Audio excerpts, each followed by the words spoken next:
Subscribe करिए BO doctor channel को और बेल आइकन दबाइए ताकि आपको मेरी हर एक वीडियो की नोटिफिकेशन मिल सके। Hi everyone, I am doctor Bhavin Pabari और आज मैं आपको बताऊंगा जीका वायरस के बारे में।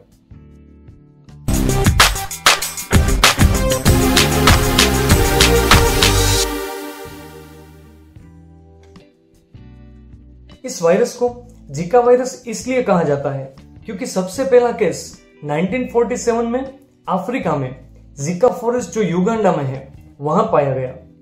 इस वीडियो में जीका वायरस के बारे में मैं आपको सब कुछ डिटेल बताऊंगा, जैसे कि ये कैसे होता है, क्यों होता है, इसका ट्रांसमिशन कैसे होता है, इसके सिम्टम्स क्या है, इसका ट्रीटमेंट और इसका प्रिवेंशन, उसके बारे में हर पहलू से मैं आपको समझाऊंगा। ये वीडियो शुरू करने से पहले मैं आपको जीका वायरस की हिस्ट्री बता रहा हूं। जैसे मैंने इंट्रोडक्शन में बताया कि जीका वायरस का पहला केस 1947 में हुआ।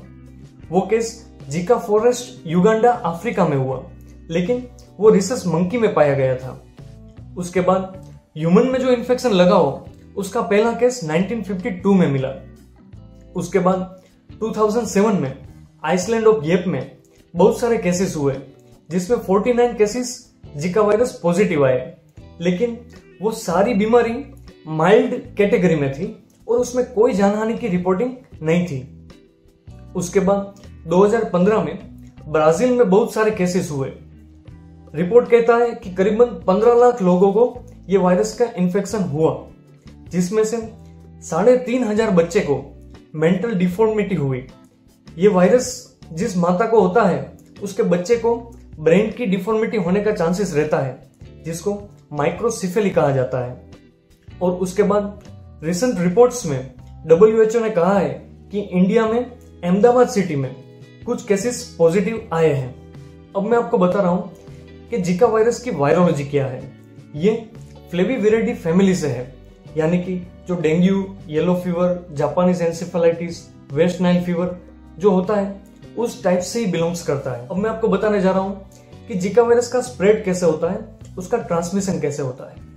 पहला, उसका स्प्रेड इन्फेक्टेड मॉस्किटो बाइट से होता है, वो भी एडिस इजिप्टी नाम के डे बाइटिंग मॉस्किटो से होता है। दूसरा, सेक्सुअली कांटेक्ट से भी उसका स्प्रेड होता है। अगर पार्टनर इन्फेक्टेड है तो ये वायरल का ट्रांसमिशन हो जाता है।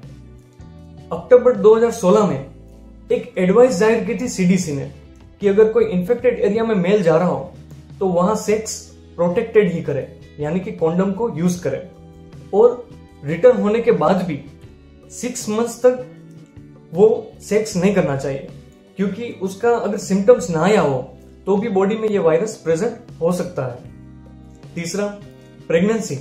अगर माता को उसका इन्फेक्शन है तो बच्चे को अपने आप ही वो इन्फेक्शन चला जाता है और उसमें बच्चे को माइक्रोसिफिली नाम का डिजीज से पीड़ित होता है, जिसमें उसका ब्रेन का कद छोटा होता है, ब्रेन डिफॉर्मिटी होती है और उसके साथ severe physical and mental disorder होता है। और लास्ट, ब्लड ट्रांसफ्यूजन से भी ये स्प्रेड हो जाता है।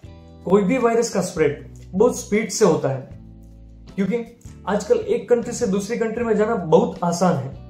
बिजनेस पर्पस हो, टूरिज्म हो, लोग आते ही जाते रहते हैं, तो जो कंट्री में जो डिजीज हो वहां से वो दूसरी कंट्री में स्प्रेड हो जाता है। उसका मैं आपको एग्जांपल देता हूं। जैसे ब्राजील में जीका वायरस स्प्रेड हुआ था, उसके बाद वहां रियो ओलंपिक हुआ, तो वहां जो लाखों लोगों ने वहां विजिट की तो उसको ये वायरस लगने की संभावना रहती है, और यहां से ही जीका वायरस शायद ग्लोबली प्रॉब्लम हुआ है।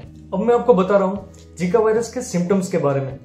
ज्यादातर किस्सों में वो एसिम्टोमेटिक है, यानी कि उसके कोई लक्षण पेशेंट को महसूस नहीं होते हैं, और अगर होते हैं तो भी वो बहुत माइल्ड होते हैं और डेंगू के लक्षण के साथ बिल्कुल रिलेट करते हैं। उसके सिम्टम्स में बुखार आना, सर दर्द होना, हाथ पैर में दर्द होना, आंख लाल हो जानी और बॉडी में चका में निकलना, रेसिस होना, ऐसे सिम्टम्स उसमें आते हैं और वो भी within a week clear हो जाते हैं।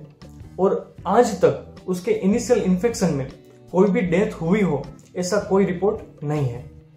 लेकिन बैड न्यूज ये है कि अगर कोई प्रेग्नेंट है तो उसके बच्चे को ये वायरल इन्फेक्शन लग जाता है और उसको माइक्रोसिफेली नाम का डिजीज होता है। ऐसे केसेस ब्राजील में 3,500 केसेस हुए।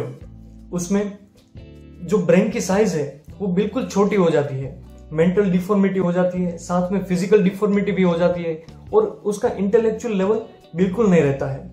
ये एक बैड न्यूज है। और एडल्ट्स में वो टेम्पररी पैरालिसिस उसमें होती है जिसको GBS कहते हैं। यूनाइटेड स्टेट्स ने एक एडवाइजरी जाहिर की है कि जहां जिका वायरस का इन्फेक्शन हो वहां कोई प्रेग्नेंट लेडी को नहीं जाना चाहिए। EL साल्वेटर कंट्रीज में ये एडवाइजरी जाहिर हुई है कि टिल 2018 कोई लेडी अपनी प्रेगनेंसी कंसीव ना करे।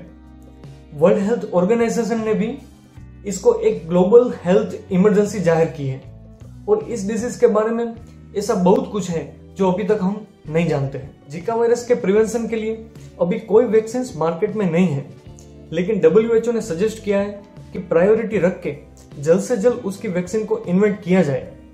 मार्च 2017 में एक क्लिनिकल ट्रायल भी वैक्सीन के ऊपर हो रही है, लेकिन उसकी अवेलेबिलिटी होने में काफी टाइम लगेगा। अब मैं आपको बताने जा रहा हूं जिका वायरस की ट्रीटमेंट के बारे में।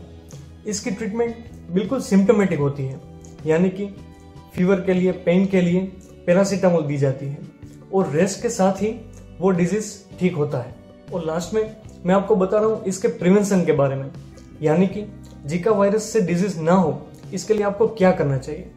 आपको मॉस्किटो बाइट ना हो उसकी पूरी तकेदारी रखनी चाहिए, विंडोज क्लोज रखनी चाहिए, मच्छरदानी यूज करनी चाहिए, रिपेलेंट यूज करना चाहिए और बॉडी पर क्लोथ्स वो फुल बॉडी कवर्ड रखनी चाहिए, लाइट कलर्ड क्लोथ्स पहनने चाहिए और आजू बाजू में जहां मच्छर का ब्रीडिंग होता है वैसी जगह को नाबूद कर देना चाहिए। और दूसरा, सेक्सुअल, आपको प्रोटेक्टेड सेक्स करना चाहिए और सेक्स करते वक्त कॉन्डम को यूज करना चाहिए।